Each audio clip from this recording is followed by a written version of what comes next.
What's up, guys? Super Gimp here, as I like to be called by my real name, which is Dean. And today I have a Halo 4 video for you guys. Something different, not Call of Duty, not Pokemon, not, I don't know, NHL. It's Halo 4.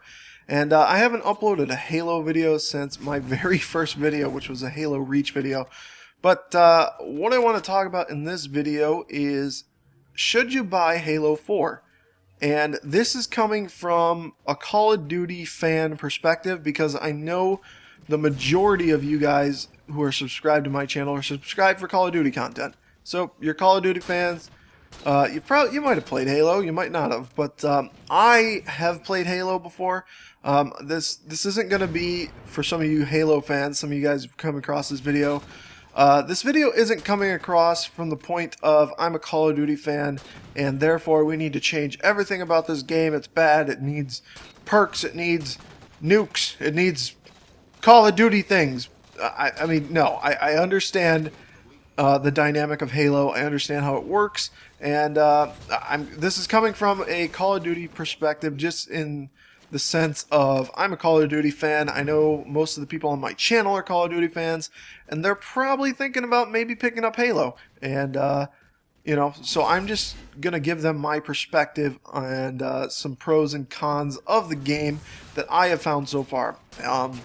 I've played Halo 3 before, played very little Halo 2. I only played a little bit of Halo 3 as well, but I played a lot of Reach, and I'm starting to play a lot more of this game. But, yeah, so let's start with the first pro of this video, the first positive thing. I'm going to do a pro, a con, and then we'll go from there. The very first thing I want to mention about this game is it is a lot of fun when you're playing with friends. As most of you guys might know or might not know, unlike Call of Duty, Halo is a lot more of a team-oriented game. And that's not to say that Call of Duty isn't team-oriented, but you can go more lone wolf in Call of Duty than you can in Halo. Unless you are a beast-ass Halo player, there is no way you can really go alone and expect to win, you know, 20 games in a row or something. It's just not a plausible option. So it's a lot of fun to play with friends because you learn together. And maybe you guys have friends who are Halo veterans, and they can teach you about the game dynamics. They can teach you about these new things, these ordinances, how the DMR works, the BR works, etc., etc. And that's what's nice about playing with friends in Halo. With that said, though, one of my cons on my list here is game ain't very fun when you're playing alone. Especially if you're not a good player. I don't consider myself to be a very good Halo player. I'm alright, I'm a decent player, I can hold my own every now and then, but I'm not someone who's going to be posting mad scores and I don't know. But the other thing, the next pro I want to point out in this game is KD doesn't really matter. I mean, I guess it doesn't really matter in Call of Duty either, but people seem to put a fictional, you know, thing over KD where like it's the be all end all. Well, in this game, the majority of Halo players aren't going to look at your KD and be like, oh my god, this guy sucks. What they're going to be looking at is your win-loss. And if you're a competitive player like I am, and KD just doesn't really matter. It's all about the win-loss. So it's nice that you get in a different environment with that setting. And it's nice to know that winning is more important than kill the death ratio. So I do enjoy that about Halo. The next thing I want to point out is it's another pro actually. And I like what they've done with some of the stuff. So if you have played Halo Reach or Halo 3 or whatever Halo you've played, this Halo is a lot more different. It's still the same dynamic, it's still Halo, but they've added a couple really cool things. They've actually added different you can create your own loadout now. So it's like create a class from Call of Duty, and you can do different things to it. You can add, you know, armor abilities such as the jetpack or Promethean vision, things like that. There's tactical abilities, like I think I have dexterity on in this game, and that allows you to reload your weapon more quickly and swap to your secondary faster. So, yeah, that's really cool. I like that they added that. I know again, and I apologize because I said I wasn't going to come at this from like a Call of Duty standpoint where like they need to change everything about the game. But I really enjoy the fact that they did that because it does have it's Call of Duty. It's a Call of Duty idea, create a class, but it has a Halo spin on it. So it's really nice, and they've also added sort of kill streaks. They're called ordinances, and what you can do with those is once you go on, you get X amount of kills. I think it's 4 or 5 kills. When you get 4 or 5 kills, it's not really a kill streak because you don't have to go on the streak, but once you get 4 or 5 kills, you get an option to call for a power weapon. So you can get either a power weapon, a type of grenade, or some sort of like character power up like speed boost, damage boost, overshield, which makes your shield last a little bit longer. So you can get one of those things normally. They give you 3 options. You select it with the D-pad. So I think that's really cool. I like that they added that as well. But let's go on to a negative thing now that I've just said 2 positive things. One of the negatives, in my opinion, for this game is there's not enough maps. There's not enough maps.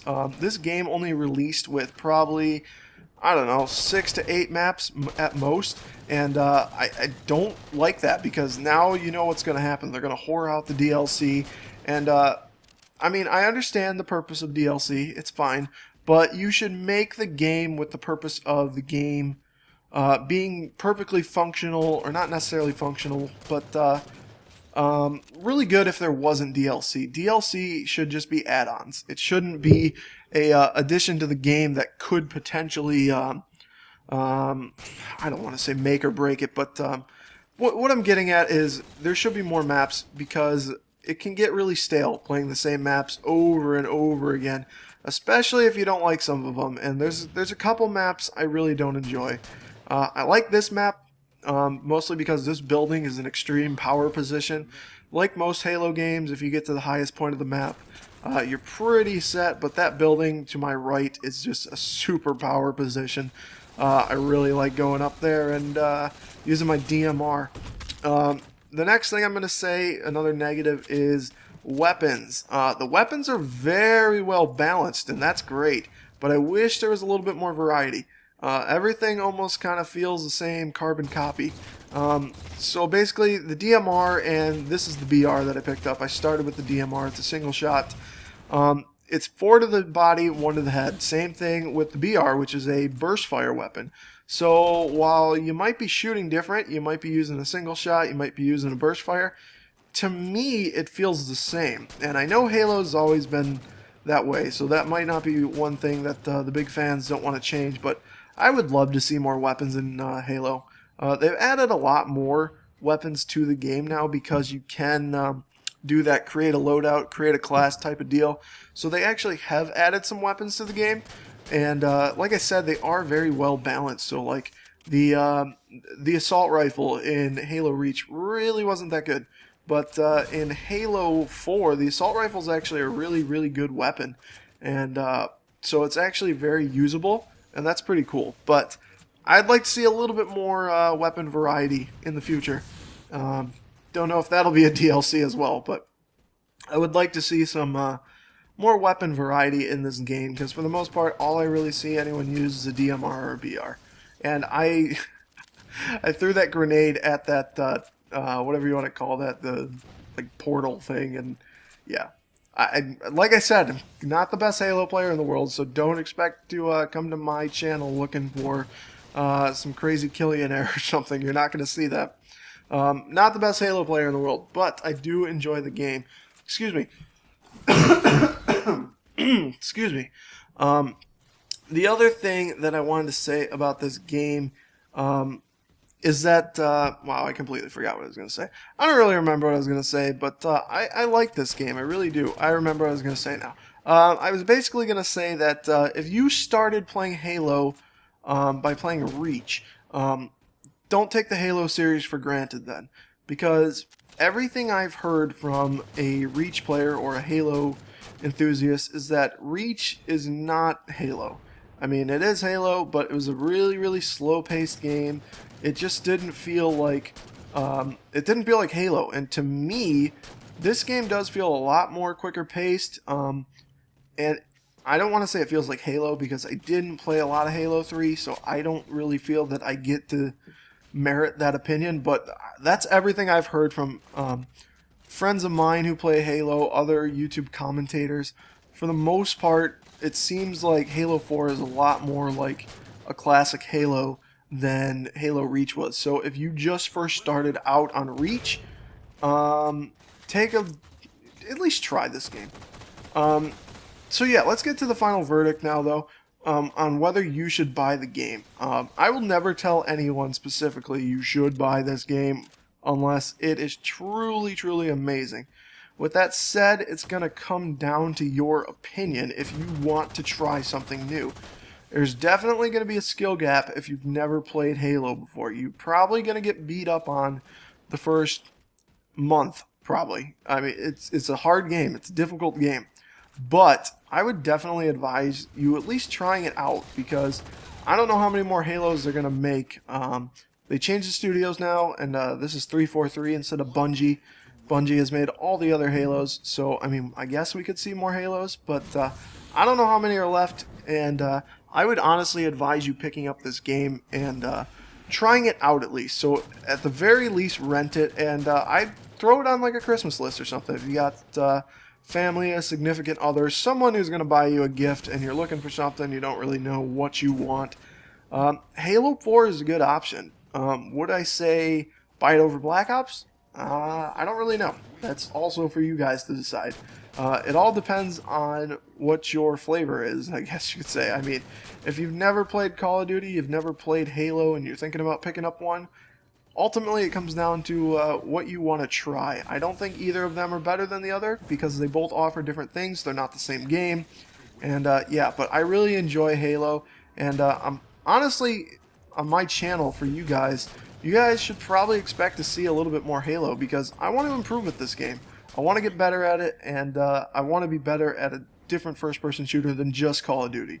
So that is about it for this gameplay. I had 22 kills, don't know how many deaths, but if you like this video, be sure to give it a like. If not, feel free to give it a dislike, and check out Halo, guys. Peace.